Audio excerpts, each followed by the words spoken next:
Today on Nicolas Aquariums, we're going to continue the series that I started about how you can save money on your aquarium.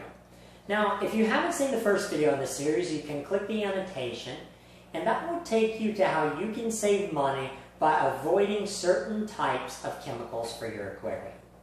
Now, today, we're going to cover how you can save money on your aquarium by properly dosing the chemicals that you do use. Now, chemicals are necessary in many circumstances. You'll often need a water conditioner.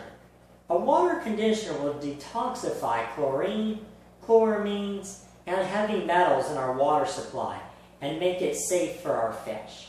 And if you have a planted aquarium, plant food and fertilizers will promote growth and coloration in your plants. So those are often necessary, but we can save money by properly dosing.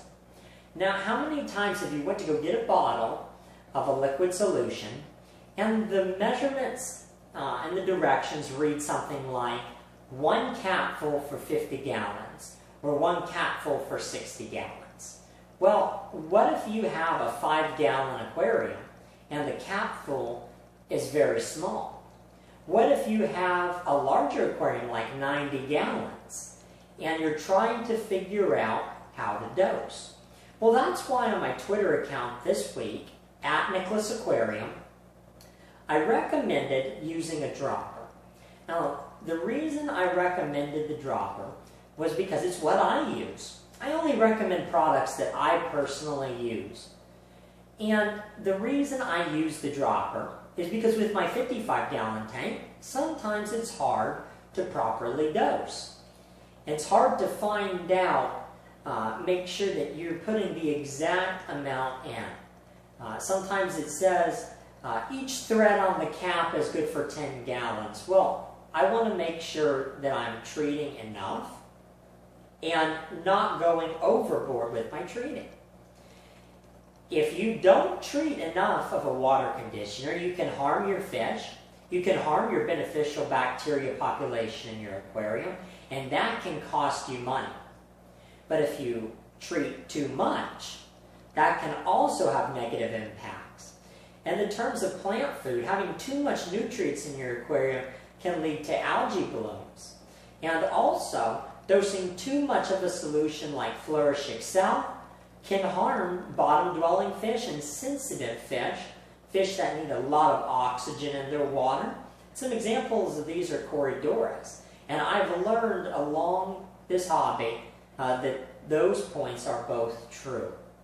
So when you get your dropper, what you can do is you can still take that capful and pour the solution into the cap. Now stick your dropper into the cap, and when you pull up, the solution will be drawn up out of the cap into the dropper.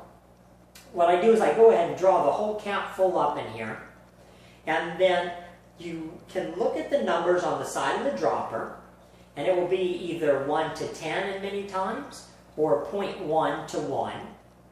And then you can drip that into either your bucket, if you're doing water changes by bucket, or into your aquarium if you're refilling with a siphon, or if you're just dosing the tank for nutrients or medicines. Then, when you're done, you might still have some solution left in the syringe. You can go right back to your bottle, you can squeeze it right back in, and then you saved some valuable and expensive liquid conditioners or fertilizers. So this is a tip that I wanted to share with the community, one that I've been using, and that saved me a lot of money. This is especially helpful if you have many tanks or you like to do a lot of maintenance on your aquariums, which we all should. We should change our water frequently. And things like prime can really add up in costs. So thank you for watching my video.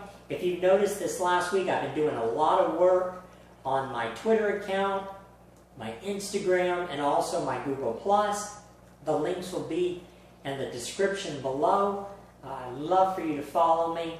That way you can stay right up to date with what I'm doing. Thanks again. Please rate, comment, and subscribe.